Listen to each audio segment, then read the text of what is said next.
اہل حدیث ہند مولانا حافظ عبدالقیوم صاحب، نائب امیر مرکزی جمعیت اہل حدیث ہند، مولانا عبداللطیف مدنی صاحب، مولانا پرویز ناکوا مدنی صاحب، مولانا خورشید عالم مدنی صاحب، میرے بھائی جناب مولانا شفیق عالم صاحب جو شہر حیدرآباد کے امیر ہیں جمعیت اہل حدیث کے، جابری صاحب، ابو الحسن پرتاپ گڑھی صاحب، ڈاکٹر آصف عمری صاحب، فہیم قریشی صاحب اور معزز علماء کرام اور ذمہ داران قوم اور ملت، اصلاح معاشرہ کے عنوان سے مجھے ہمارے تبریز صاحب نے کہا کہ ایک کانفرنس ہو رہی ہے اور شفیق عالم صاحب کا بھی حکم ہوا تھا۔ میں آج یہاں پر آپ کے درمیان میں آیا ہوں اور میرا ماننا یہ ہے کہ اصلاح معاشرہ کا مطلب یہ نہیں ہے کہ ہم صرف دوسرے لوگوں کو اچھا بننے کی تلقین کریں یا ان کو اچھا بننے کی ہدایت دیں اور صرف نصیحتیں کر کر خاموش ہو جائے، بلکہ اس کا حقیقی مطلب یہ ہے کہ ہم اپنے آپ کو اچھا، نیک اور پاک باز بنا لیں۔ عزیزان ملت، اسلام کا امتیاز یہ ہے کہ اسلام نے مسلمانوں کو حکم دیا کہ دوسروں کے ساتھ حسن سلوک کریں، معاشرے کی خدمت کریں اور ضرورت مندوں کے کام آئیں۔ سورہ آل عمران کی آیت نمبر 110 میں اللہ سبحانہ و تعالیٰ کا ارشاد ہے، تم بہترین امت ہو جو دوسروں کی بھلائی کے لیے نکالی گئی ہو۔ حدیث شریف میں آیا کہ اللہ کے رسول صلی اللہ علیہ وسلم نے فرمایا، اللہ تعالیٰ اپنے پاس اپنے اس بندے کی مدد کرتا ہے جو بندہ اپنے مومن بھائی کی مدد کرتا ہے۔ رسول کریم صلی اللہ علیہ وسلم کا ارشاد ہر مومن کے سامنے ہونا چاہیے کہ بھوکے کو کھانا کھلاؤ، مریض کی عیادت کرو اور کوئی قرض میں مبتلا ہے تو اس کی مدد کرو۔ علماء اکرام نے سمجھایا کہ رسول اللہ صلی اللہ علیہ وسلم کی تعلیمات صرف مسلم اور غیر مسلم کی تمیز کے بغیر ہیں۔ اگر ہم کسی غیر مسلم کی مدد کرتے ہیں تو ثواب ملتا ہے، کسی غیر مسلم بیمار ہے اس کی عیادت کرتے ہیں تو اللہ سبحانہ و تعالیٰ اس کا اجر دیتا ہے۔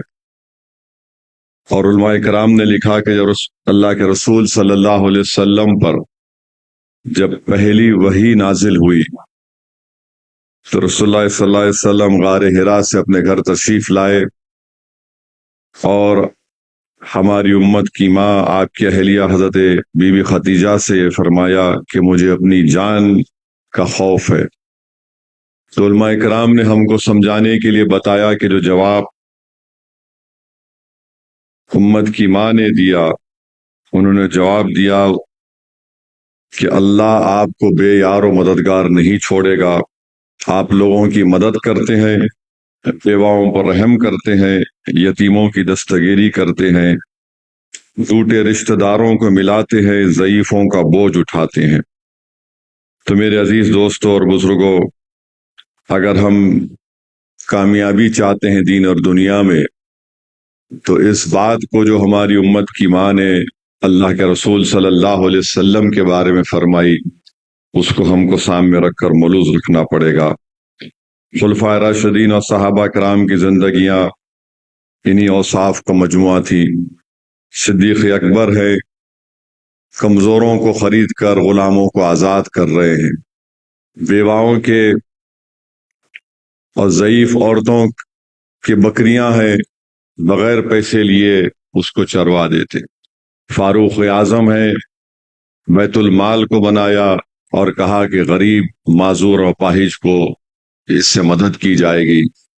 عثمان ذو النورین رضی اللہ تعالیٰ عنہ ہے کہ تاجر ہیں اور جو کوئی مسکین آپ کے پاس آتا تو آپ اس کو کم سے کم پیسوں میں یا اس کو فری میں اس کو دے دیتے۔ حضرت علی رضی اللہ تعالیٰ عنہ ہے اور آپ کی سخاوت تو ضرب المثال ہے کہ جو کچھ آپ کے پاس ہوتا حضرت علی اس کو سائل کو دے دیتے۔ اور قیامت کے دن کے حوالے سے رسول اللہ صلی اللہ علیہ وسلم نے فرمایا کہ یاد رکھو خدا کی مخلوق کے ساتھ جو طرز عمل تمہارا ہوگا خدا تعالیٰ کا وہی طرز عمل تمہارے ساتھ ہوگا۔ تو میرے عزیز دوستوں اور بزرگوں، اگر ہم کسی کے عیبوں پر پردہ ڈالیں گے تو اللہ ہمارے عیبوں پر پردہ ڈالے گا۔ اگر ہم غلطیاں معاف کریں گے تو اللہ ہماری غلطیوں کو معاف کرے گا۔ اگر ہم لوگوں کے ساتھ برا سلوک کرتے ہیں تو کہیں خدا نہ خواستہ ہمارے ساتھ برا سلوک نہ کر دے اس دن، جس دن کسی کا سایہ نہیں ہوگا سوائے اللہ سبحانہ و تعالیٰ کے۔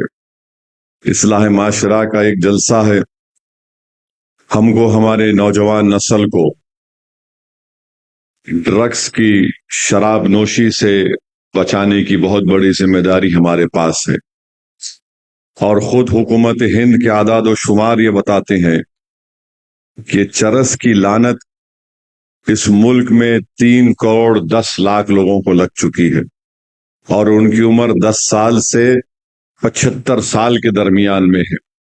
حکومت ہند بتاتی ہے کہ افیم کی عادت اس ملک میں 2 کروڑ 26 لاکھ لوگوں کو لگ چکی ہے، اور 77 لاکھ لوگوں کو باضابطہ دوا کے طور پر دینا پڑتا ہے، اور پھر سیڈیٹیوز استعمال ہوتا ہے، 1 کروڑ 18 لاکھ لوگ اس کو استعمال کرتے ہیں۔ آج کل ایک اور نیا ڈرگ نکلا ATS، یعنی اس چیزوں سے اگر ہم نہیں بچائیں گے اپنی نوجوان نسل کو، بلکہ ملک کی آبادی کا قریب 2.5% لوگ آج ڈرگس کے ایڈکٹ بن چکے ہیں، اور ہم جانتے ہیں کہ اللہ کے رسول صلی اللہ علیہ وسلم نے فرمایا کہ الخبائث ہے اس کے تعلق سے تو ہم کو ضروری ہے کہ ہم اپنے نوجوان بچوں پر نظر رکھیں۔ ایک نیوز میں پڑھ رہا تھا، پنجاب کے DGP صاحب تھے، ابھی بھی ہیں، انہوں نے بڑی تکلیف سے کہا کہ میرا بیٹا نوجوان بیٹا ہے اور اس کو ڈرگ کی عادت پڑ گئی، اور ایک ایسا وقت آیا کہ اس کی شادی بھی ہوئی، بچہ بھی ہوا، وہ خود اپنی جان لے لیا۔ تو اس سے ہم کو حفاظت کرنا ہے، خواتین سے اچھا برتاؤ کرنا ہے۔ میں آپ کو حالیہ دن کا ایک واقعہ سنا رہا ہوں کہ الیکشن میں کسی ایک ہماری بہن نے جا کر مجلس کے کہنے پر کسی ایک امیدوار کو ووٹ دے دیا، تو معلوم ہوا شوہر کو تو اس کو تھپڑ مار دیے، پیٹ دیے۔ ایک دن میں اپنے گھر کو جا رہا تھا، ایک خاتون میرے گھر کے باہر کھڑی ہوئی تھی پانی کا بوتل لے کر، اور دیکھنے میں ایسا لگ رہا تھا کہ بہت پریشان ہے، میں بھی پریشان ہو گیا اس طرح اس کے حالات کو دیکھ کر۔ پھر واپس آ کر ملا تو اس نے مجھے کہا کہ میں آپ سے معافی چاہتی ہوں مگر آپ کو میرا چہرہ دیکھنا پڑے گا۔ اور جب اس نے اپنا نقاب نکالا تو چہرے پر اس کی آنکھ بھی نظر نہیں آ رہی تھی۔ میں نے پوچھا کیا ہوا، کیسے ہوا؟ تو شوہر نے اپنی مردانگی دکھائی اپنی بیوی کو مار کر۔ یاد رکھیے اللہ کے رسول صلی اللہ علیہ وسلم کبھی بھی ہماری امت کی ماؤں کو ہاتھ تک نہیں لگا، اس طرح کا برتاؤ کبھی نہیں کیے۔ اور رسول اللہ صلی اللہ علیہ وسلم نے کیا فرمایا کہ تم میں سب سے بہتر وہ ہے جو اپنی بیوی سے بہترین ہوتا ہے۔ تو میرے عزیز دوستوں اور بزرگوں، ظاہر ہے یہ تمام احادیث آپ علماء اکرام کے بصیرت و فروز خطابات سے سنا ہوگا، اور پھر ہم کو حجت الوداع کو یادگار خطبہ رسول اللہ صلی اللہ علیہ وسلم نے فرمایا کہ عورتوں کے معاملے میں اللہ سے ڈرو اور ان سے بہترین سلوک کرو۔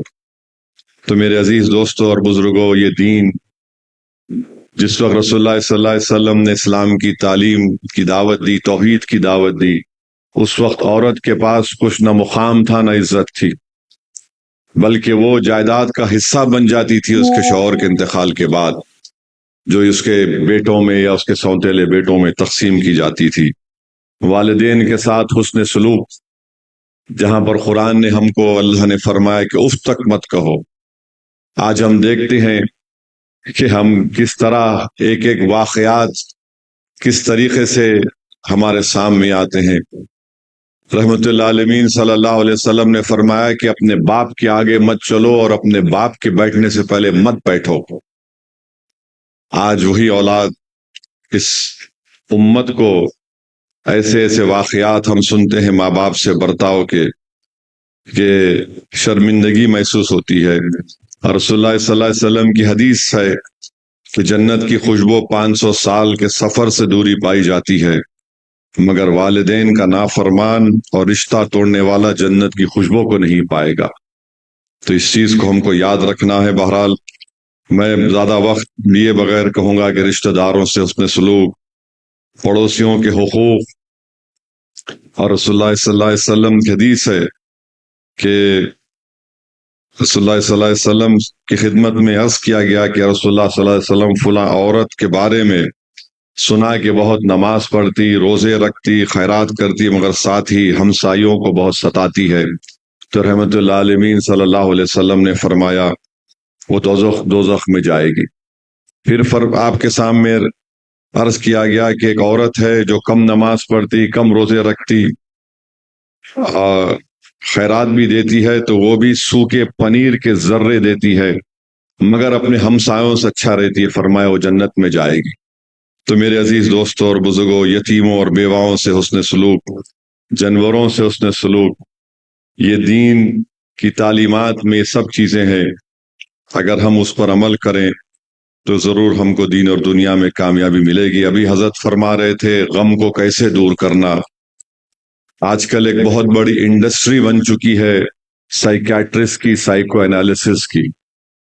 اگر آپ بڑے بڑے کمپنیوں میں جائیں گے تو ان کے پاس ایک آدمی بیٹھا ہوا رہتا ہے، آپ کے پرفارمنس کو جج کرنے کے لیے اس کو بٹھایا جاتا ہے، اور سوال وہ کرتا ہے آپ سے کہ آپ کو کچھ چیز چل رہی ہے کہ دماغ میں کوئی غم ہے کہ آپ کو؟ یاد رکھیے صحابہ اکرام نے اپنی زندگی ہمارے سامنے رکھی، ہمارے کو بتلایا کہ جنگ بدر ہے، باپ کی لاش ڈالی جا رہی ہے، بھائی کی لاش ڈالی جا رہی ہے، مگر ان کو غم نہیں ہوتا تھا۔ ان کو غم جب اس وقت ہوتا تھا جب وہ دین سے دوری اختیار کرتے، سنت رسول سے دوری اختیار کرتے۔ تو ہم کو ایک طاقتور بننا ہے ذہنی طور پر بھی۔ یہ سب لوگ انسان کو کمزور کر کے چھوڑ دے رہے، بالکل کمزور۔ ایک انڈسٹری بن چکی ہے، یہ دوا لے لیجئے، وہ دوا لے لیجئے۔ ٹھیک ہے اگر کوئی مینٹل النس ہوتی ہے، مگر یہ جو غیر ضروری غم میں جو جاتے ہم لوگ، انسان اس دنیا میں آئے تو قید خانہ ہے ہمارے لیے، اور وہ زندگی ہماری کامیاب زندگی رہنے والی ہے انشاءاللہ۔ تو یہاں تو ہر چیز ہے، نشیب و فراز ہے۔ جب صحابہ کرام نے اپنا سب کچھ لٹا دیا، اپنے ماں باپ کی قربانیوں کو دیکھا، انہوں نے دیکھا کہ کعبۃ اللہ شریف میں صدیق اکبر کو اس طرح سے پیٹا گیا، یعنی اس کے باوجود بھی وہ لوگ جو ثابت قدم تھے، تو دین ہم کو انہی سے تو ملا ہے۔ تو اسی لیے ان چیزوں پر ہم کو اور آپ کو غور کرنا ہے۔ بہرحال میں شکر گزار ہوں کہ آپ نے مجھے آنے کا موقع دیا۔ اللہ سبحانہ و تعالی آپ تمام کی اس خدمت کو قبول کرے۔ وآخر دعوانا الحمدللہ رب العالمین۔